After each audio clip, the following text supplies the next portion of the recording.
The only part of the end of the Communist Manifesto anybody remembers is workers of the world unite. Yeah. We have nothing to lose but our chains. Yeah. But if you just go back one paragraph at the end, right? The communists support every revolutionary movement, the forcible overthrow of all existing conditions. I mean, those lines are in the next two final paragraphs. Yep. And that's what really the manifesto is all about.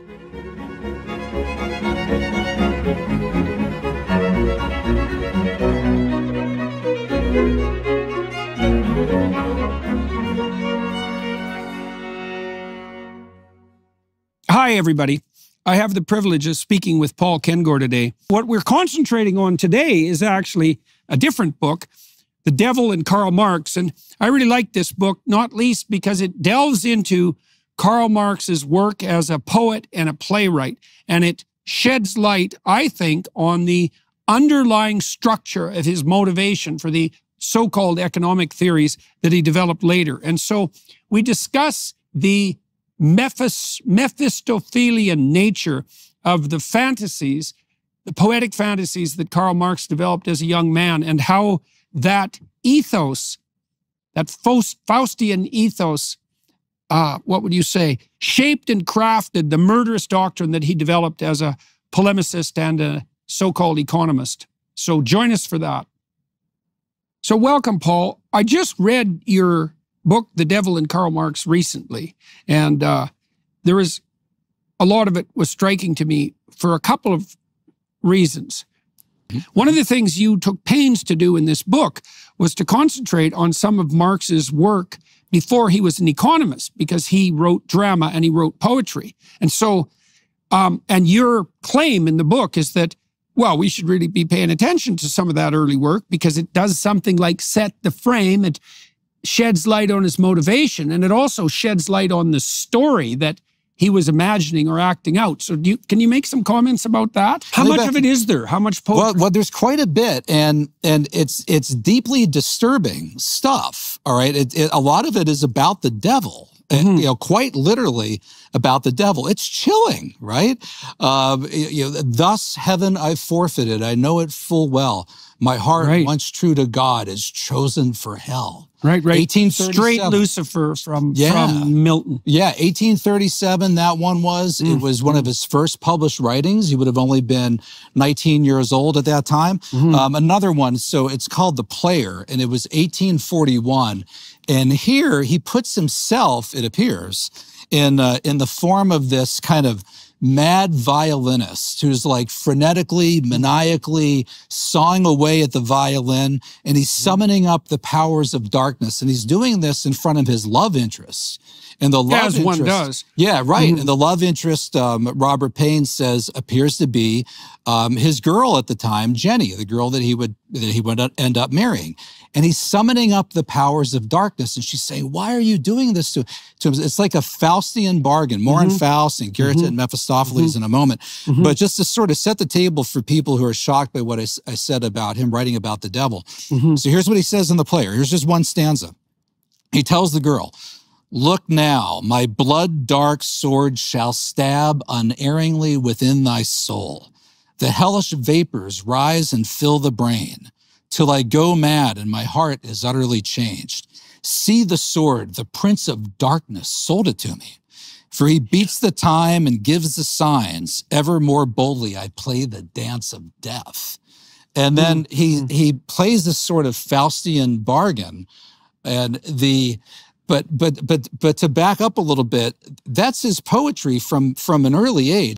And he fancied himself as aspiring to be nothing less than the Goethe of his age, to write the Faust of his age. And Goethe's Faust, of course, the famous character is the Mephistopheles character, the devil, demon character.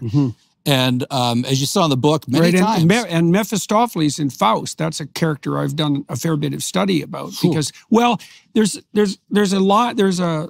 a motif that's repeated both in Faust 1 and Faust 2. So Mephistopheles in Faust is a variant of the heavenly adversary, right? So he opposes being itself.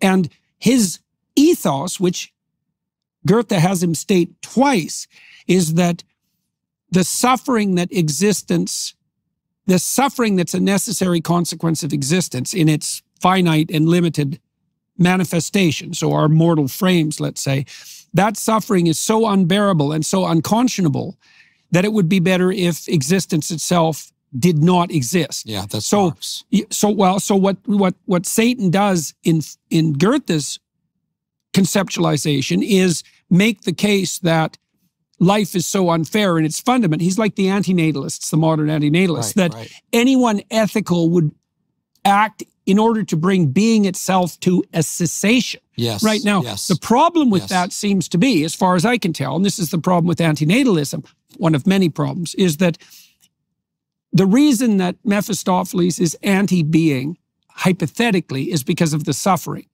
But the problem is if you turn that into a political doctrine, all you do is multiply the suffering. Yes. Right, because you become anti-life. And so you might say, well, I'm working for the cessation of suffering because I'm working for the extinction of consciousness. But if the price you pay for that is the endless multiplication of suffering, then Marxism. Well, that's the horror. Well, that's partly why I found your book so horrifying, is that because all that's in principle lurking beneath the surface. Okay, so what do you make of this conceptually? Now, Marx proclaimed himself an atheist.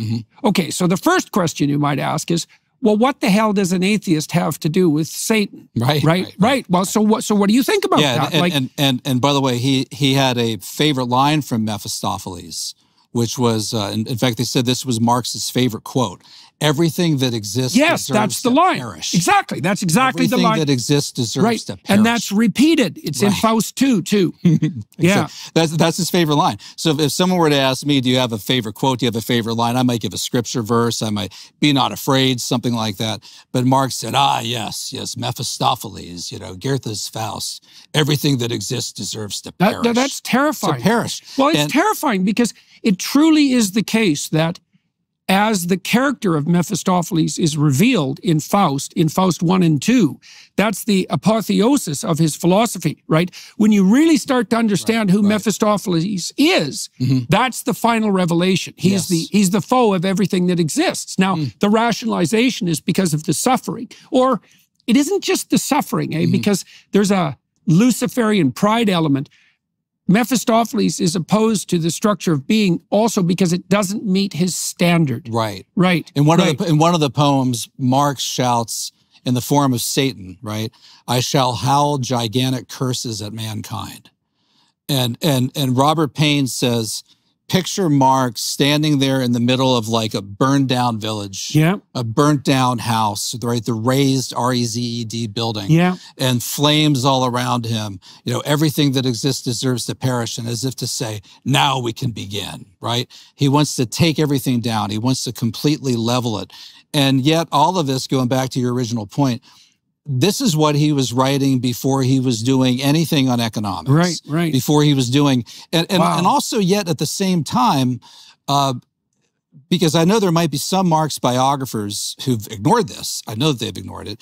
And they might say, well, it's so early. He did this as one of his first published writings, 1837. He was 19 years old. That's not the real Marx. Well, the one I just read to you, The Player, that's 1841. That was the same year that he started with Bruno Bauer at the University of Bonn as professor of the Archives of Atheism, the Annals of Atheism journal that he started. His peak of writing was really in the 1840s. I mean, they were writing the Communist Manifesto, 1846, 1847, released February 1848. So it's not that long. It's not that long. Well, the other thing too is that if the hypothesis that we described at the beginning of this discussion is true, and I truly believe it is, a complex set of ideas comes out of a dreamlike matrix, and you could make the case that someone radically shifts their view away from that initial revelation. But that isn't generally how things work. And I think you need very strong evidence of discontinuity not to accept the default proposition that continuity is the much more likely occurrence. One of the things I've noticed in doing that kind of interviewing is that the people who tell the story are shocked themselves at how much of what they still do was there in a nascent form, like even when they were children. And so, no, my sense... Marx's father saw that. Yeah, right. Marx's father, Heinrich Marx, in the letter that he wrote to him in 1837, And that was not long, probably. Well, in that letter, he talks about the disorder in Marx's life. Yeah, right. And I know you write a lot about order, including in your most recent book. And Marx was all about tearing down the traditional order. Yeah. In fact, he said, he and Engels wrote in the Communist Manifesto, communism represents the most radical rupture in traditional relations. Right, the most radical conceivable disruption. Right, so and not just a radical, the most radical. Right. And the one that was the goal. Yeah, that was the goal. And the one word, well, two words that jump out of the Communist Manifesto, all of Marx and Engels' writings, two, criticism. And Marx wrote to Arnold Rouge in 1843, called for the ruthless criticism of everything that exists. Right. Same thing. Eh? By the way, not just, people thinking about this, not just for the ruthless criticism of, the bad things in society, right? Of that malady or this ill, the ruthless criticism of everything that exists. Yep. And the other word that they use all the time is abolition, abolish. They want to abolish everything, right? Yeah. Communism calls for the abolition of the present state of things, they said in the manifesto. So after they talk about the entire theory of the communists may be summed up in the single sentence, abolition of private property. All right, so that's gone. Abolition of capital. Yeah. In the manifesto, they write, abolition of the family, exclamation mark. Right. Even the most radical flare up of this infamous proposal of the communists. So we've got capital, property, family, present state of things, entire societies. I mean, it's complete. So one person said to me, it's nihilism, right? But in a sense, he has kind of a goal. No, it's worship of destruction. Yeah, exactly. Right, that's different. There's nihilism is you don't care. Right. Yeah, no, this is way different. That if he's an avid devotee of Mephistopheles, it's active destruction. And you don't want to underestimate the fact that a poetic line takes root in someone's soul, especially when it's produced by someone as profound as Faust. Like that's not nothing. That really means that Marx identified the central spirit of Mephistopheles. Right. He pulled out the central message, and that stuck in his memory, right? And then, so let's stuck in his memory and integrated into his worldview, right? And into what he loved doing the most, writing poetry. So it's really fully, deeply a part of him, and it's. Well, you also talk in the book a fair bit about the sordid details of his private life. I mean, Marx was also, by all accounts, a person who was filthy in every way, essentially, that you could be filthy. Like literally, because his personal hygiene habits were detestable, to say the least. Sure. But he also lived in an, well, you're better at explaining this than me. So do you want to walk people through that? And I would circle this back to the point of disorder. Right, exactly. So it is a totally disordered personal lifestyle. His father noticed it when Marx was in college. And then when Marx got married, his life was a wreck. Both his mother and his wife both expressed the wish that Karl would start earning some capital, right? Rather than just writing about it. The family had to beg for money all the time, everywhere that they went. So first they got the money from Karl's father, all right? And then when he died, and by the way, Marx didn't attend the funeral of his father. Some biographers have said that's because it was out of spite against his father. Another biographer says he just couldn't make it there, maybe because of the weather. I don't know. But he didn't go to the funeral of his father. He was interested in his father's money. And the one letter that I quote from his father, the father's like, okay, here's what you really want. I will give you the money for whatever. So he clearly knows that the son wants money. After the father died, he went to visit his mother, who he wasn't close to at all. He was at least a little close to the father. And the goal was to get money from the old lady. And he writes a letter back to Jenny, his wife, ahead of time, basically reporting that, well, I really didn't get much money out of the old lady, but she did agree to burn up the IOUs. So in other words, success, right? I at least got her to do that. And then Jenny would go begging to her relatives. And in one case... well, she was from a rich family, correct? Yeah, fairly well-off family. And that family eventually got to the point of tough love. They had to cut her off as well. And both her family and also Marx's wider family all knew that when Jenny or Marx came knocking on the door, it was because they wanted money. Right. So they lived in economic disarray. Economic disarray. And to the point where Jenny's family got to the point where they said, okay, look, we know that you and Carl have all these kids. We know that you need money. These are our grandchildren. We feel bad for you.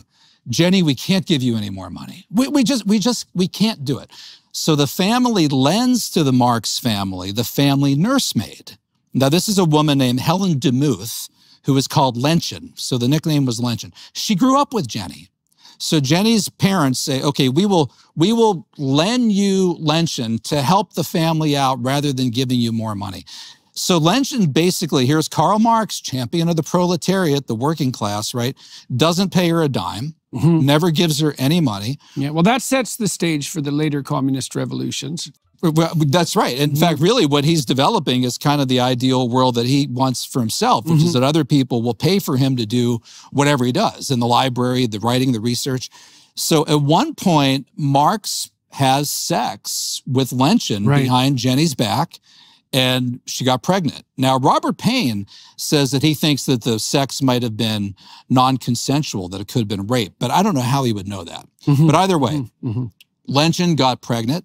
Marx refused to admit that the child was his. Everybody knew the child was his. Jenny knew it. In fact, Jenny was crushed. I mean, her heart was broken. She never really forgave her husband for this. The child, Friedrich Engels, steps up. Now, the Marx family gets most of their money at this point from Engels. Engels becomes the Marx family's sugar daddy. I mean, he's not just a partner with Marx. Engels inherited all this money from his wealthy industrialist father's inheritance. And so he subsidizes not just Carl, but the Marx family.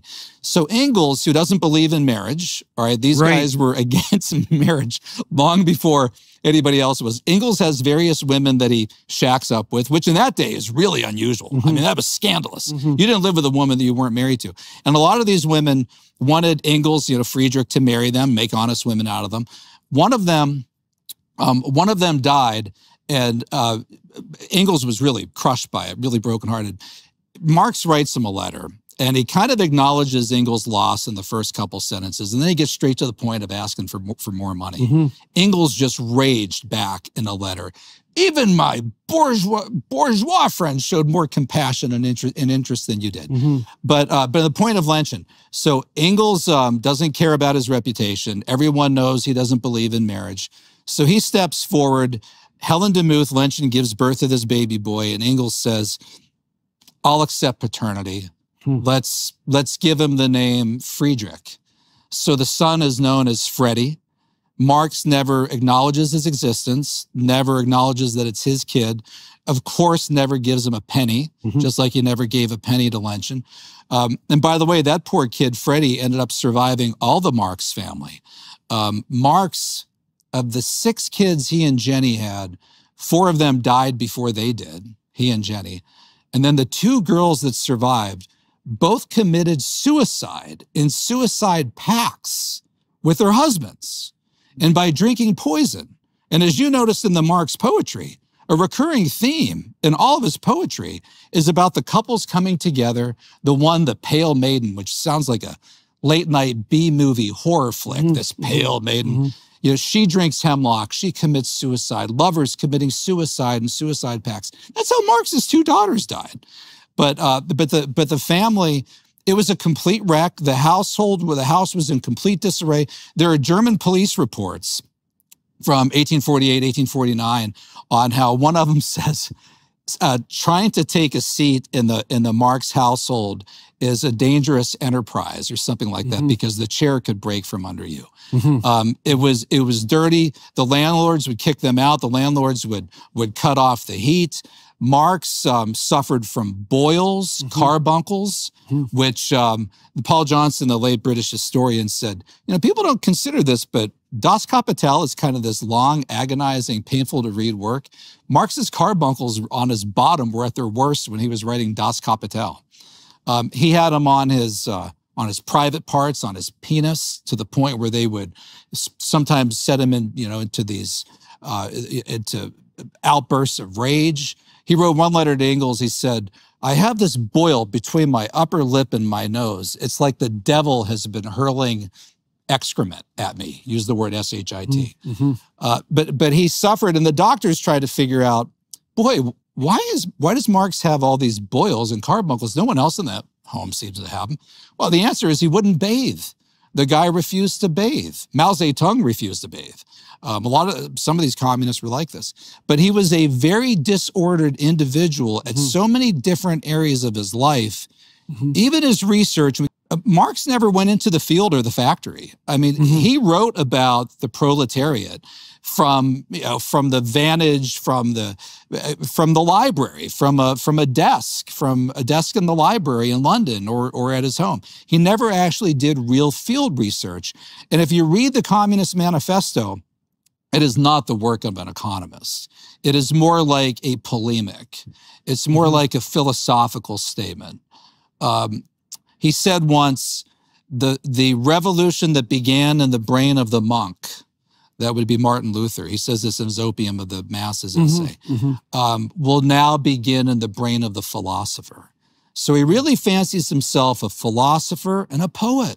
A poet above all. He's really not an economist. If he is, well, that was probably crappy one. Well, that was probably an accurate self-characterization because his work really, I know there are economists who've fallen under his sway, let's say, but his work really served the purpose of motivational doctrine, right? So the typical writings of an economist aren't taken up by the masses as a rallying point, right?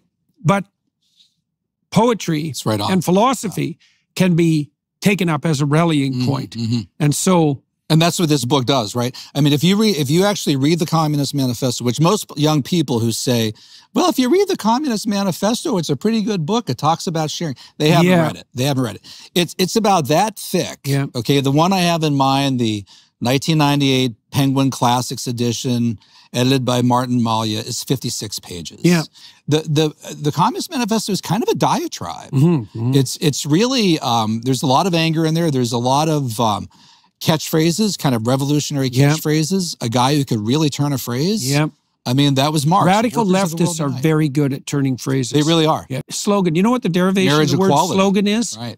This is so funny. What's that? It comes from the Welsh. 2 words, sluag and garum. Sluag is S-L-U-A-G-H and garum is G-H-A-I-R-M. Sluag garum. Battle cry of the dead. Oh. That's what a slogan is. It's so perfect, right? Because it conjures up images of armies of the dead fighting against the living. Well, that's Marx what a slogan is. Oh, yes. Right. No kidding. He was really good at sloganeering.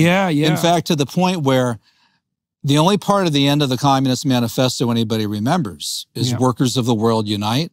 We have nothing to lose but our chains. But, you know, people just back up. To each according to their need is pretty damn good, too. That's a good one, too. That's a good one. But if you just go back one paragraph at the end, right? The communists support every revolutionary movement, the forcible overthrow of all existing conditions. I mean, those lines are in the next 2 final paragraphs. And that's what really the manifesto is all about. Okay, so I want to get back to a question that we touched on but didn't fully address. What in the world is an atheist? Absolutely. Right. Why is an atheist centered on, what would you say, analysis of and identification with religious tropes? Right now, he claims atheism, but you don't write a Faust-like poem.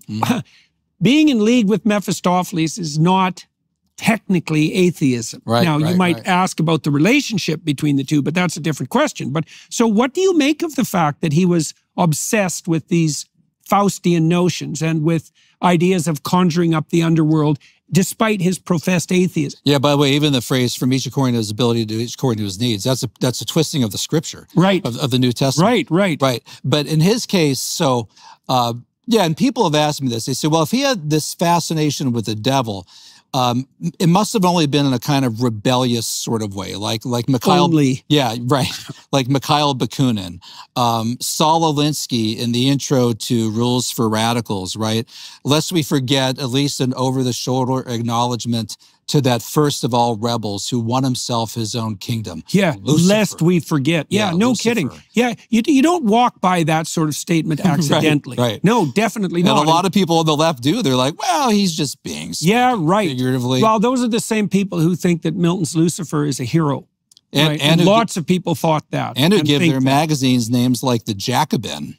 Absolutely. Things, right? Why the hell would you name your magazine after a group that guillotined 40,000 people in France in 1793, 1794? Yeah, absolutely. That's I've funny. also noticed that I've read a lot of comments by online anonymous trolls, a lot.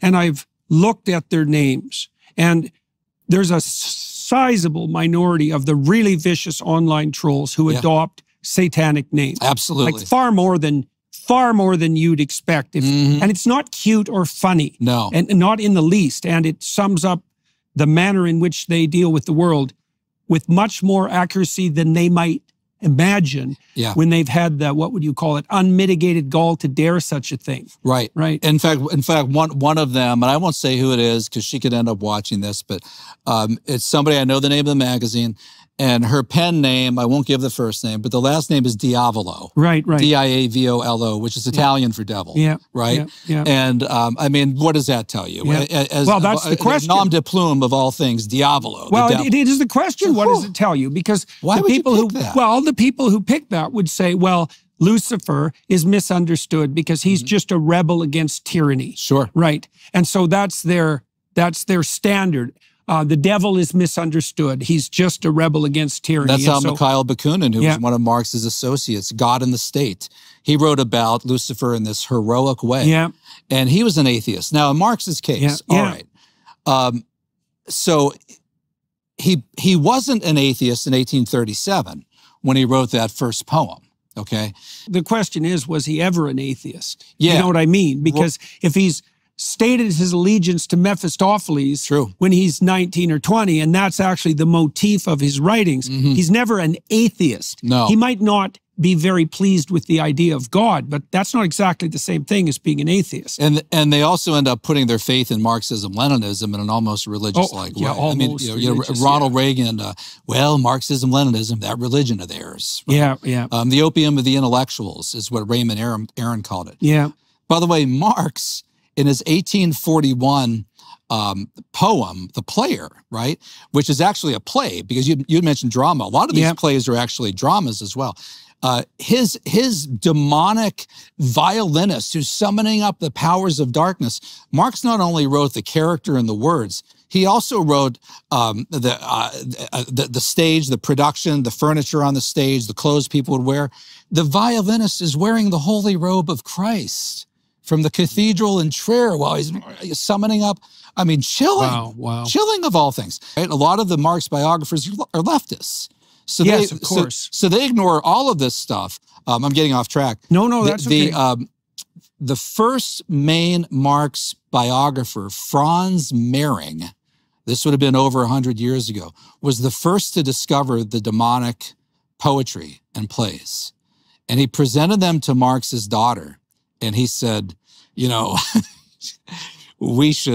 this stuff shouldn't see the light of day. I mean, this is bad. I mean, this is really damning.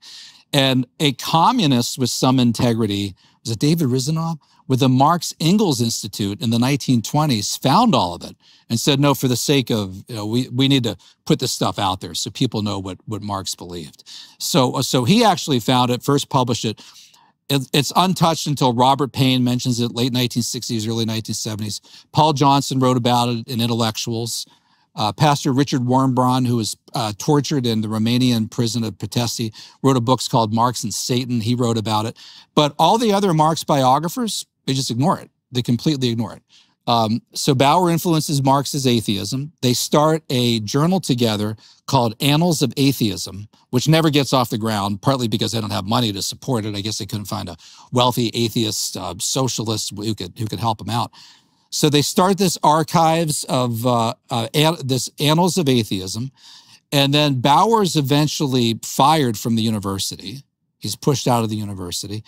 And he and Marx pulled a couple stunts. In one case, they went to a nearby village for Palm Sunday and rode in on donkeys together, kind of mocking the entrance of Christ into Jerusalem on Palm Sunday. Mocking or imitating. Yeah. Right. Well, you have the same weird dichotomy there with the character in the play that you described. Is like, you know, are mocking or usurping? That's a better metaphor. Good. Yes, right, absolutely. Right. Well, because Lucifer is I don't like the word channeling that people use today, but that might usurping apply in this usurping case. Is good. Because Lucifer is a usurper, right? True. I mean, he's the spirit that wants to overthrow everything and put himself at the top. And not just himself, but his intellect specifically. Yes. And that's very reminiscent of the way Marx conducted himself in his life, right? Everything around him, including his family, his wife, his friends, everything was sacrificed to the glorification of his intellect. Right. And this is exactly what happens in the Faustian bargain, right? I mean, Faust essentially sells his soul for what would you say? Intellectual supremacy, right? Well, there's a good diagnosis for the universities for today too. But it's the fundamental temptation of the intellect, right? Because it is the highest angel in God's heavenly kingdom, most capable of going bitterly wrong. Right. And Marx is a great example of that. And finding his own kingdom, which is what Alinsky liked about him. Think of the arrogance that it requires to be a critic, like a devastating critic of everything, not in the manner that Descartes questioned. That's not the same thing, right? Questioning is more an admission of your own inadequacy, but that damning critique of everything, like the question is, who the hell do you think you know, the kids who shot up the Columbine High School, that's the position they put themselves in. Like their writing, which no one pays any attention to, is absolutely bone-chilling. Like there's no difference between the writing of the more literate of the two and something that you would expect from someone who's manifesting signs of, for lack of a better word, possession. It's really chilling stuff. This is independent of your religious belief. Like you can't read what he wrote without the hairs on the back of your neck standing up. And he literally positioned himself as the judge of everything. He believed human life was inadequate. He believed everything should be destroyed. Him and his friend were planning a much more destructive rampage than they managed. And they had fantasies and wrote about destroying entire cities. They wanted to lay everything waste exactly in that Mephistophelian manner. And you see that in Marx's poetry as well. I mean, Marx says, in one case, he's like jury and executioner, right? Right. Again, I shall howl supreme judge curses at mankind. And the mockery, it's a good point. I mean, because the devil hates to be mocked, but the devil mocks Christ. The devil mocks God, right? And in Marx's case, so they're imitating or mocking the Christ entering Jerusalem. They would go into churches together, he and Bruno Bauer, and laugh and kind of make noise in the pew, just to be disrespectful. So he's he's an angry, and throughout his life, no one liked him. I mean, I can't imagine why. He got along with his own family. His wife. I mean, his family tolerated him. Some biographers say that he had a great relationship with his daughters, other that he didn't. It's amazing, two completely diametrically different takes on that. But all the different people who worked with him described him in this dictatorial kind of way. And he eventually split with everybody. Mikhail Bakunin, Feuerbach, I mean, all these different guys. They would eventually get to the point where Marx is calling him an ape or a baboon. And they're saying, oh, this is Marx's typical filth and vitriol and bile. This is what he does to everybody. So he eventually got to that point with just about everybody.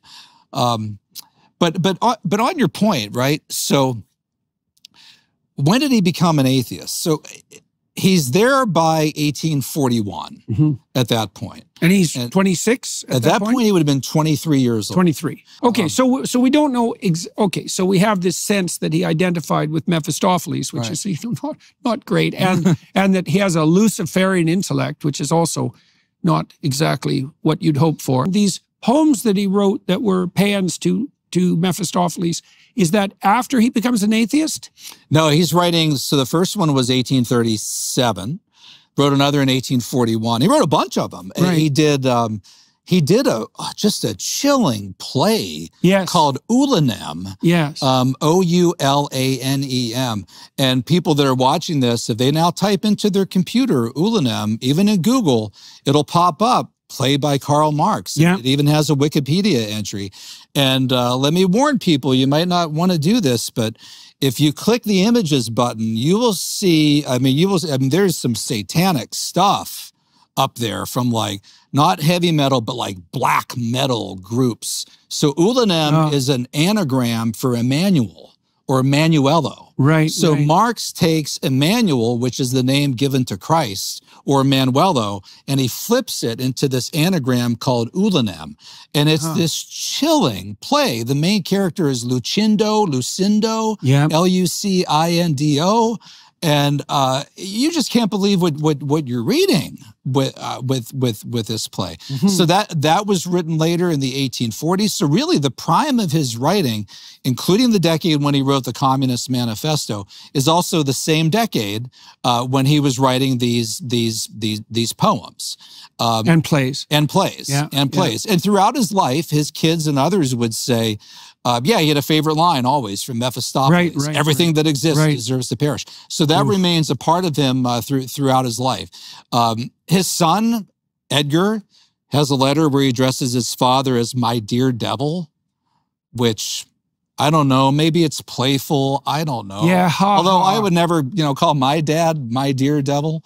His wife called him "my wicked knave." I quote Henrik Heinzen, referring to him as a goblin who tried to take me under his spell. Other cases of where he's using that kind of language. When Engels first met him, he describes him as this dark man from Trier, who hops and leaps and springs on his heels. The monster of 10,000 devils, he describes him. And the letter from his father is, which was written in 1837, a year before his father died. So his father writes to him, March 2nd, 1837. Carl, at times my heart delights in thinking of you and your fortune, and yet at times I cannot rid myself of ideas which arouse in me sad forebodings and fear when I am struck as if by lightning by the thought, is your heart in accord with your head, your talents? Has it room for the earthly but gentler sentiments which in this veil of sorrow, it's a beautiful letter in many ways, are essentially consoling for a man of feeling? And then this question from the father of Karl Marx to his at this point, 18-year-old son. And since that heart, Carl, is obviously animated and governed by a demon, not granted to all men, is that demon heavenly or Faustian? Will you ever, and that is not the least painful doubt of my heart, will you ever be capable of truly human domestic happiness? And this doubt has no less tortured me since I have come to love a certain person like my own child. Will you ever be capable of imparting happiness to those immediately around you? By the way, the answer was no, right? Well, but that obviously phrase, the father had intimations of that. Yeah, and since that heart is obviously animated and governed by a demon not granted to all men, is that demon heavenly or Faustian? That's his dad. Yeah. And there's only so many of those things, I think, that a sympathetic Marxist or Marxist biographer can shrug off. I mean, there's just so many statements like that from him and people about him and people who knew him and loved ones and a wife, a son, a best friend from Engels, and then the different writings. Whew. Okay, so let's attack this. Now, was he a Satanist, right? Well, that is a whole different thing that I can't personally answer. Well, it seems not unreasonable to presuppose that he was a devotee of the Mephistophelian ethos. Yeah, I think that's right. So really the question is, what constitutes a Satanist? Well, someone who generates a murderous doctrine, that raises questions. I mean, dead serious about that. Like the most murderous doctrine ever promoted in the roughly Judeo-Christian context by a large margin. So I would say it's incumbent on those who would defend him to describe why we wouldn't just assume that.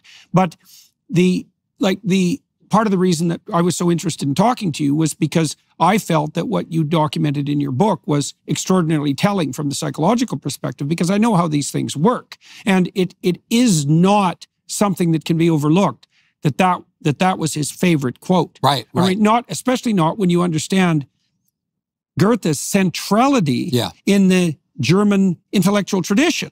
That's like having a favorite quote from Shakespeare, right? And it's not any old quote. It's the central credo of Mephistopheles. So that's extraordinarily telling. Now, okay, now I do have another. Can I give you a... Yes. So Robert Payne, the very serious academic, no right-winger, British man of letters, the guy who really broke this first in his 1968 biography of Marx, all right? His chapter where he talks about this stuff is called The Demons in his Marx biography. Now, he wrote this, and I'm not saying that I endorse this. As an academic, I can't say if this is correct. There were times when Marx seemed to be possessed by demons. That's what Payne wrote. And now this I would at least more endorse. Marx had the devil's view of the world and the devil's malignity. Sometimes he seemed to know that he was accomplishing works of evil.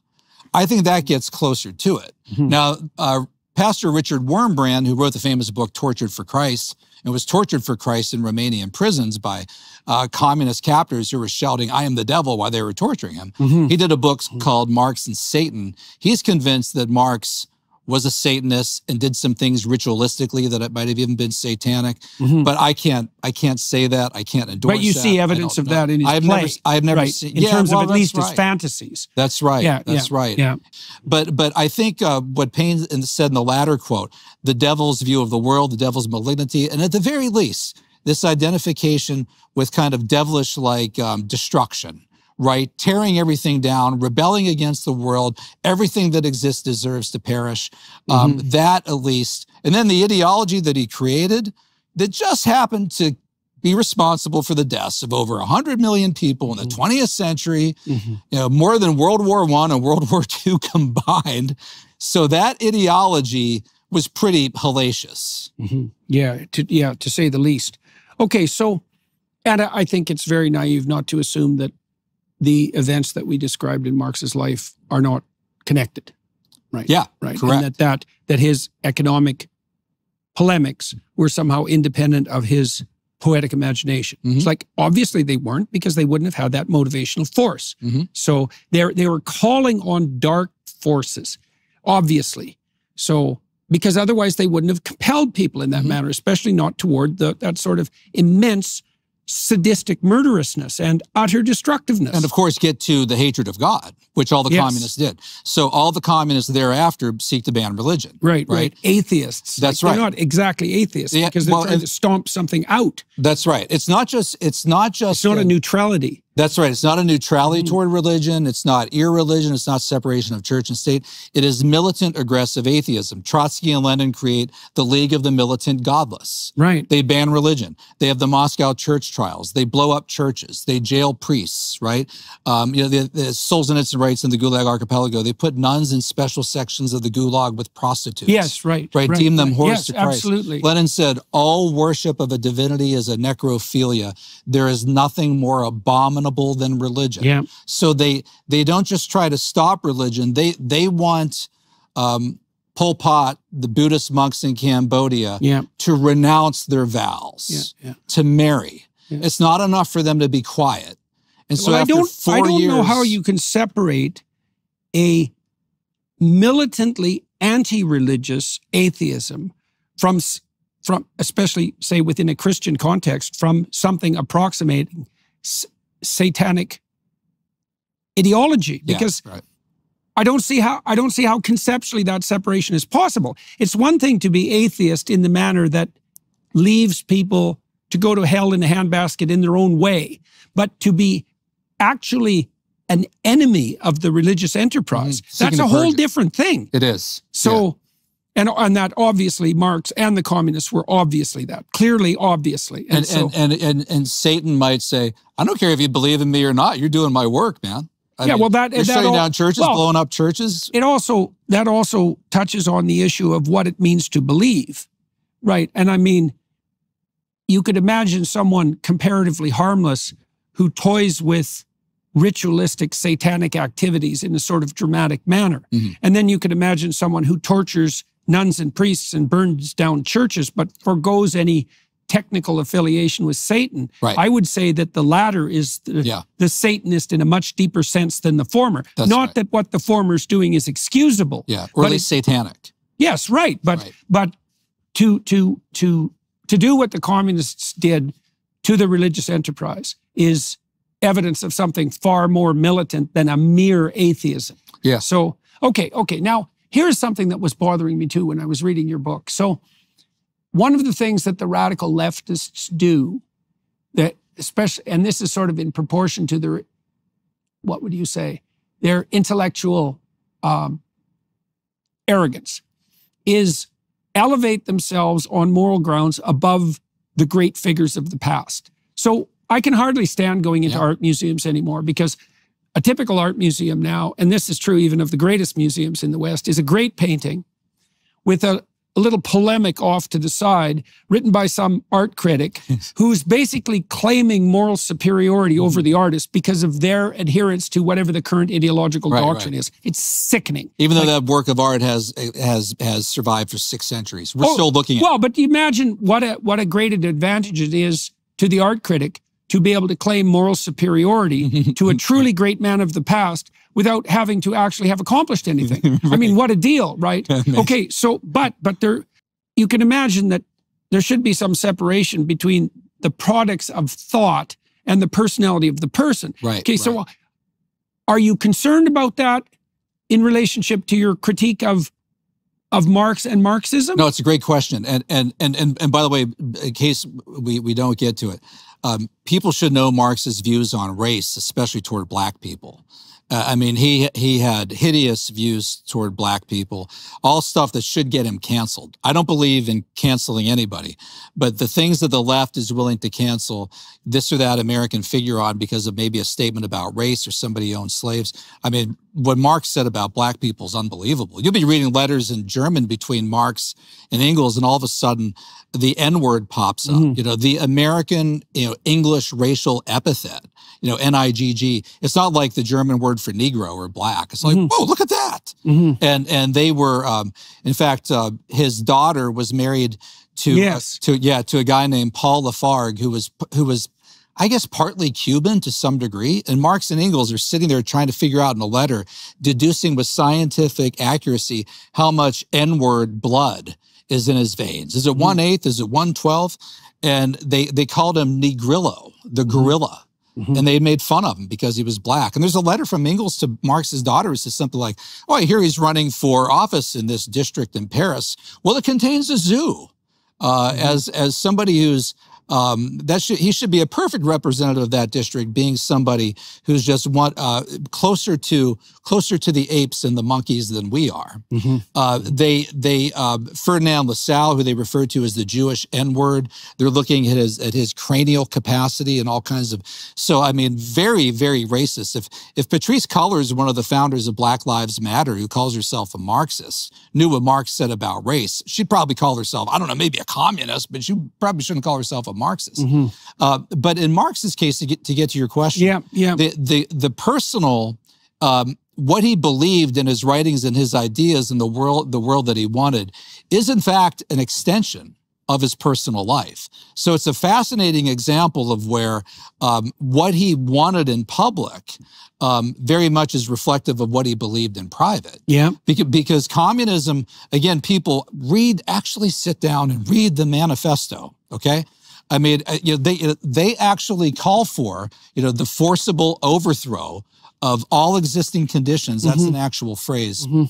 That's in the next to the last paragraph. Well, the problem is that for many people, that wouldn't be shocking. It would actually be admirable, right? Yes. Well, seriously, because, what we tend to think is that if the excesses of the real revolutionaries were revealed, that people would be less attracted to them. And I'm less optimistic about that, because if people can regard Lucifer himself as an admirable rebel, then the overreach of the revolutionaries is actually an attractive part of their fervor, right? Because you're hypothesizing something like an overarching reason that you could just appeal to by contrast, and that would do the trick. It's like,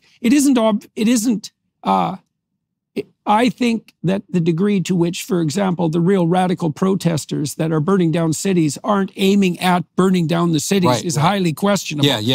So to actually go down into the village square and just rip down the statue, right? It's like, what are you tearing down? Yeah, right. Do you even know who this guy? And what are you trying to put in place? That's right. Certainly you. And in many cases, they seem to be tearing down for the sake of tearing down. Yes, absolutely. And so this quote from Marx would go right into this. This is in the next to the last paragraph of the manifesto. They, the communists, openly declare, this is an amazing statement, that their ends can be attained only by the forcible overthrow of all existing social conditions. So their ends can be attained only by the forcible overthrow of all existing social conditions. And by the way, I don't even know, find me a leftist who wants to overthrow absolutely everything. I mean, certainly there, you can name some things you'd like to keep, right? This guy wanted everything to be overthrown. Well, it's worse than that. So this isn't just about spreading the wealth and redistributing. This is about forcibly overthrowing everything. Well, there's three elements of that are appalling, right? And it's difficult to differentiate the one that's most appalling. First, that it's everything. Right. So it's like a parody of omniscience and omnipresence and omnipotence. It's everything. Okay. Second, it's everything. Two, let's go for two. It's also not a consequence of a critique, right? And it's not invitational, right? It's forcible. Right. And that's right. So not only do you have the worship of destruction, and utter destruction, you have the worship of power, right? Now, you remember when Christ is out in the desert and tempted by Satan after the 40 days of isolation, after the baptism, that the third temptation of Satan, which is, I would say, the ultimate temptation, is one of power. Right. Now, it's very interesting. You can have all of this. Right. It's straightforward power. Now, what you have here in this doctrine that you just described is not only the desire for universal destruction, which, as you pointed out, is part and parcel of Marx's celebration of Goethe's Mephistophelian doctrine, but also allied with worship of power itself. Right. Because otherwise, why the forcible? Right. Because he could have written the overthrow of everything. That's right. And that could happen at the level of idea. Yeah. And of course... Or even the phrase, the end, right? It can only be attained with the end of all. Right. Yeah. But no, they want the forcible overthrow. Right. Which begs the question. Okay, so what is it that you want? Do you want the end state where everything's raised to the ground so that you have a new beginning? Or do you want all the absolutely satanic pleasure of the act of forcible destruction? Right. And I would say, if you spend any time at all analyzing the history of Stalinist Soviet Union, including the Leninist period, for that matter, what you see fundamentally is a celebration of sadistic devastation. Right, that's the fundamental ethos. That's the fundamental goal. Now, the flag waving about the new utopia that's going to be created in the future, that's all cover story. That's all camouflage. Sure. The actual worship is, because the things that happened in those communist countries are so appalling that it's unbelievable. Well, that people won't pay any attention to them because they're too much to even contemplate. Right. And so no one wants to know anything about them. But it seems to me that the point of dancing naked and triumphantly in the smoking ruins, that's fundamentally the point. And if you happen to be jumping up and down on the bodies of your enemies and the toppled statues of your culture, so much the better. And wondering how it goes, how the personal matters with like the public, right? Okay, the end of his manifesto calls for the forcible overthrow of everything that exists. So that's an actual policy prescription at the end, right? We're going to forcibly overthrow everything that exists. And as we saw in the private, that's what he believes in his life, in the poetry. So you see it in the poetry. So you see one directly leads to the other. His hatred of religion, right? Communism begins where atheism begins. The famous line, the opiate of the masses, right? That full quote, a lot of people, I've heard people say from time to time, well, I kind of see what he's getting at there. Yeah. I mean, religion can be like a sort of drug for people, right? Maybe like a placebo, maybe like a crutch. But if you read that whole line, religion is the sigh of the oppressed creature. It is the heart of a heartless world. It is the soul of soulless conditions. It is the opium of the people. And then Lenin picked that up and said, yeah, like Marx said, religion is the opium of the masses. It is a kind of spiritual booze. It is medieval mildew. There is nothing more abominable than religion. And so what does that mean? Damn it, that means we're going to shut down the churches, right? And we're going to put them in jail, and we're going to be an officially atheistic country. We're going to create a league of the militant godless. You're not going to be allowed to be a religious person. So the private thoughts are actually being implemented and acted out. Well, the other thing too about that phrase is it's actually a lie. And it's a lie in two ways. So there's a Canadian philosopher, Taylor, who wrote about this in a book he wrote on identity. And he pointed out that the medieval fear of hell was at least the equal of the medieval fear of death. Okay, so that begs a question. Is like, if your religion is an opium, then why isn't it just all smiley faces and fun? Right? Why? Well, hell is a really good start. It's like, and you know, the cynics might say, well, hell is a convenient place to put those you hate. But you have to be cynical and naive and stupid to come up with that theory, because you're a fool if you think that the fear of hell was anything but real among the believers in those periods of time where the reality of hell was amplified. They were terrified of that. Right. And so that, to me, and it's the same with the Freudian critique, you know, that it's a form of immaturity and over-reliance on a benevolent father. It's like, well, the father isn't all benevolent. There's hell. And so you better watch your step. And part of that is implemented by terror.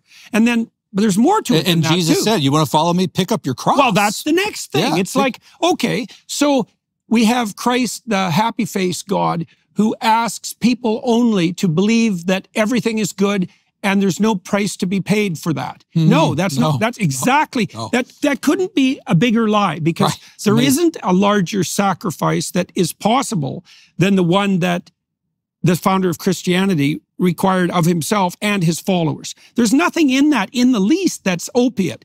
I mean, what you see with the radical leftists on campus now is that they make the presumption that all the leftist theorizing is predicated on an admirable compassion. It's like, well, if you want an opiate, there's one. That's hypersimplification, pathological hypersimplification that's morally self-serving and dangerous beyond belief.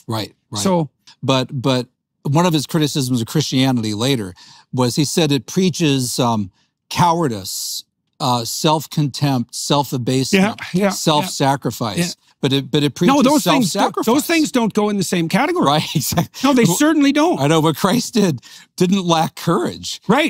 But for Mark, it was about the selfishness. And in fact, that moment where the devil is tempting Christ, right? And Christ says to him, man does not live on bread alone. Yes. The Marxists actually acts as if man does live on bread alone. Precisely. And they believe that if you solve the economic problem, if you solve the class problem, I mean, that's the key to your utopia right there. It's as if, Augustine said, we have a God-shaped vacuum in each of us, right? But he didn't say we have a dollar-shaped vacuum in each of us. But the communists, they act as if we have a dollar. Yeah, I know. That's one of the other things that's so perverse about the communists is that although hypothetically they're anti-capitalist, they believe that there's an economic solution to every problem. Exactly. Yeah, they are perverse. So the communists and the leftists will say all the time, oh, you capitalists, all you guys care about money. No, Karl Marx, all you care about is money. I mean, all you care about is the material world. It's like they're fashioning their golden calf out of money and capital. They just think that if you redistribute wealth, Yeah. If you can level the classes, if everybody has equal income, right, that's your key to utopia, right? They think man does live by bread alone. Yes, right? definitely. But we don't, right? So their alpha and omega is the economic problem. The problem with the communists, it's not the communism failed even so much economically, though it did, philosophically, though it did, but anthropologically. They fail to understand human nature. Yeah. They fail to understand people. And to just think that, and they put it this simplistically in the Communist Manifesto. People say all the time, give me a one-sentence definition of communism. Okay, that's easy because Marx and Engels did it. They said the entire communist theory or program may be summed up in the single sentence, 4 words: abolition of private property. Abolition of private property. They think that if you could abolish private property, this is the beginning of the key to your utopia of all things. And that the utopia is entirely materialistic. Right. So one of the things that I found particularly striking about Dostoevsky, especially in Notes from Underground, is Speaking of devils and demons. Yeah, well, right, absolutely. Right. He put his finger on the fundamental flaw in the communist doctrine before I think it was probably even expressed by Marx. Like, he has this bitter, resentful underground character point out that if you did provide human beings with the materialist utopia that Marx promoted, so that, Dostoevsky says, so that they had nothing to do but lie in warm pools of bubbling water and eat cakes and busy themselves with the continuation of the species, that the people so benefited would promptly go insane enough to smash it all to bits just to have something interesting to do. Point is that it is the point that man does not live by bread alone, that Dostoevsky, but in every word from the mouth of God. Right. Well, Dostoevsky understood that we were built for something more than infantile satiation, right? And for more than hedonistic satiation.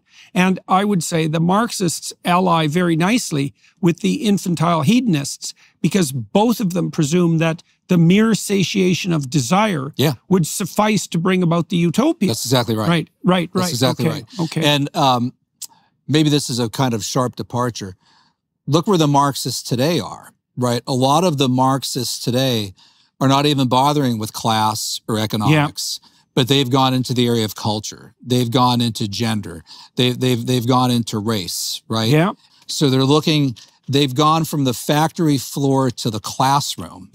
And so the modern Marxists, knowing that the world of the Communist Manifesto and the Industrial Revolution of the 1840s is just completely gone. I mean, that book, by the way, is archaic. I mean, it's written for 1840s France, Germany, dark satanic mills, and Britain. I mean, that world doesn't even exist anymore.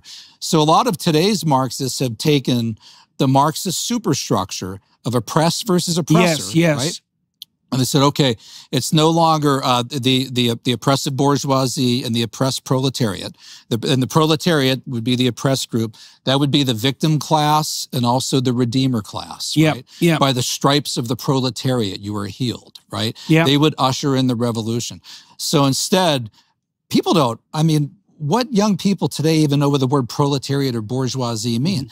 They've taken the oppressed-oppressor model and they've applied it to issues like race. That's exactly right. And so the oppressor, and this is the most simplistic, infantile thing anybody could do, the race-based critical race theorists, to boil people down in America in the 2020s as, okay, 2 categories, black, white, right? But the modern critical race theorist is going to say white, oppressor, black, oppressed. And they're going to hammer you into one of those 2 categories, which Martin Luther King Jr. said, no, we're to be judged by the content of our character, not the color of our skin. CRT predates King. King was shot in April 1968, so he didn't talk about CRT. But he would have been totally against any kind of race-based classification of human beings. So the modern group is hammering you into one of these 2 categories, oppressed versus oppressor. So the new oppressed group will be blacks, and they need to have their consciousness raised. They need to know that they are the oppressed group. They will usher in the redemption. They're also the redeemer class. And try telling somebody like Oprah Winfrey or Kobe Bryant that they're oppressed just because they're black. I mean, how racist is that? whereas the white homeless guy, that he's the oppressor because he's white. It's an unbelievably ridiculous, infantile, absurd, racist separation of human beings into opposing hostile camps. Well, and by the way, it divides people. And back to Marx, this is what Marx and Engels did with class. Yeah. Tell me what you think about this, because this ties maybe the close of our discussion to the beginning, because we talked about essentially theological matters in relationship to Marx's fantasizing. Okay, so imagine that there's a theological element to Marx that can be traced all the way back to the story of Cain and Abel. Because Cain and Abel is the first victim-victimizer narrative, right? And Cain feels that he's the victim of Abel. Yeah. And he is driven by a bitter resentment. By the way, envy, which is what Marxism is all about. Absolutely. And he becomes extremely hostile. Okay, so that's the chief virtue of Marxism. Imagine that Marxism is essentially a retelling of the story of Cain and Abel, with Cain as the protagonist. Okay, right, so now, so once you get that, then you can see what's happened with the modern meta-Marxists, because we might think, being slightly older, we might think that the core doctrine of Marxism is economic inequality, but it's not. The core doctrine is victim-victimizer. That's right. Now, what Marx said was the prime dimension of victim-victimizer is economic. Yeah. Now, you said, well, we no longer have the dark satanic mills, so the economic story isn't playing out as well. The child labor. But the victim-victimizer narrative, that's still alive. And I think of the new postmodern leftism as a metastasized Marxism. Yeah. Because it's the victim-victimizer narrative that's now multidimensional. Yeah. You can take any way you can possibly categorize human beings that divides them into groups, and you can take that dichotomous dimension, and you can say victim-victimizer. Right. So now you explain everything, right? Then you can say, so you can explain everything. You got no more work to do cognitively, and you can learn that in 10 minutes, right? But then there's an additional advantage, and this is also endemic to Marxism.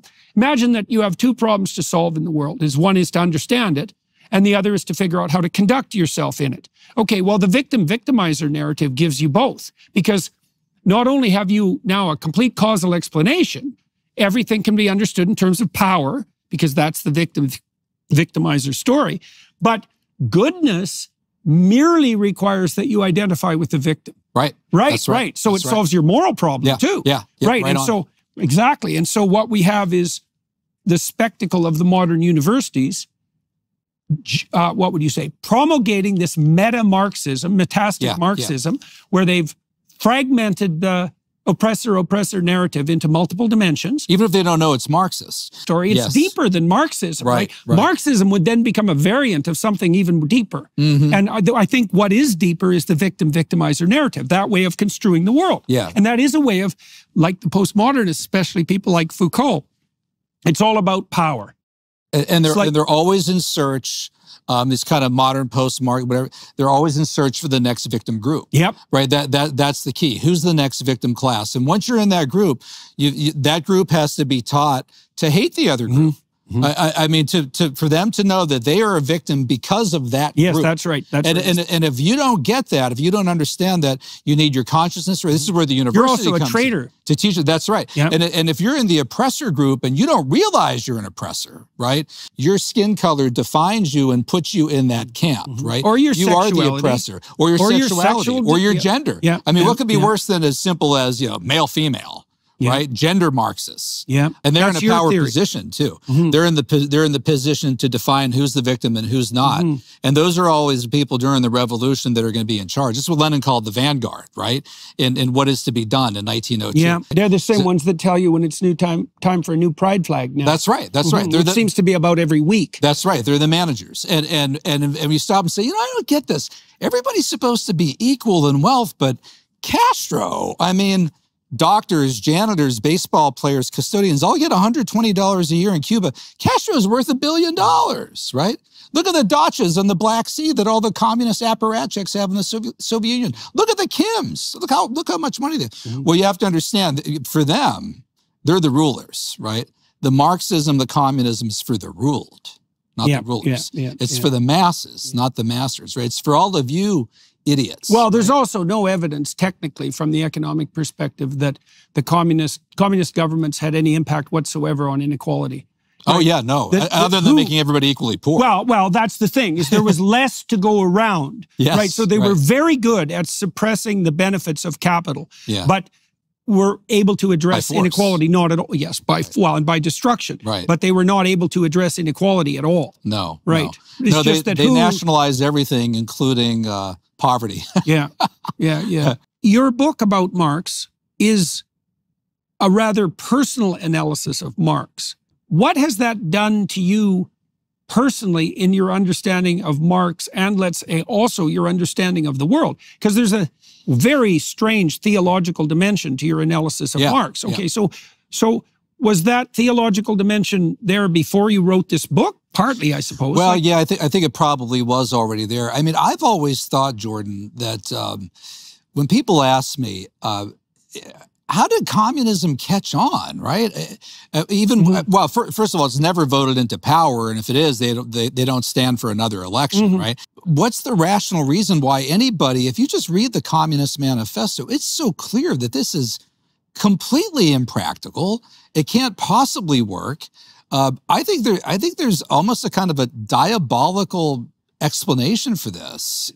Ronald Reagan said, in the grand destiny of humanity, we are not matters of mere material computation, right?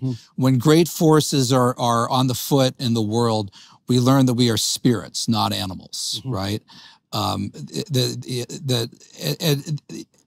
think there's almost a spiritual explanation behind this. Right. So you think it doesn't make mere rational sense that this idea could have ever been fostered or caught on.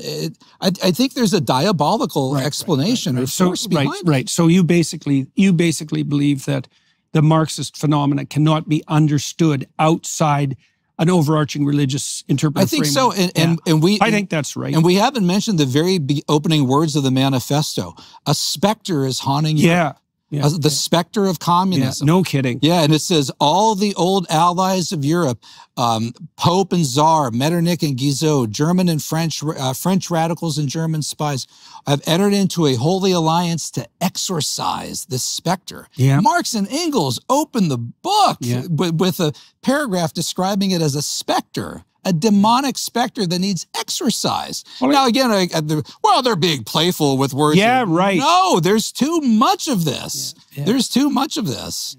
There's something deeper and darker going on. Every good joke contains a seed of the truth. That's right. Well, in my experience, for what it's worth, it was the horrors of communism that motivated me to think much more deeply about religious matters. Because if you familiarize yourself with the hell of the communist regimes, you end up at a level of analysis, I think, that you can't avoid, at a level of analysis that demands that you account for an evil that profound. Right. Yeah. I was an agnostic in college and close to being an atheist, and studying this stuff in the end of the Cold War is part of what pulled me out of that pit. Because you really do look at it and you say, this seems demonic. This seems diabolical. Another quote from Reagan: "This isn't a matter of rockets and economics. This is something of the spiritual order. There's something deeper, darker going on here." And you cannot study communism without encountering the spirit of malevolence. And then the treasure that lurks there is something like a recognition that the overarching religious framework is actually necessary to conceptualize the problem properly and probably to offer something approximating a solution. That's right. Like a genuine solution. Yeah, I think you think that's right. I think that's exactly right. Everything that the communists wanted and said and wrote in their books can only be interpreted in this really dark, demonic sense. It's a very powerfully contaminating force. Yes. And its tendrils are everywhere, and they're not necessarily that easy to identify. That's exactly right. Especially if you don't really want to look. It's to the point where it's infiltrated things where people engaging in the framework or meta-narrative or Marxist superstructure on gender, race, culture, whatever, often don't even know that they're guilty of it. But it's so seeped in to the culture at large that, that's what we're dealing with. Yeah. All right, sir. Hey, this was great. Thanks so much. Thank you very much. Yeah.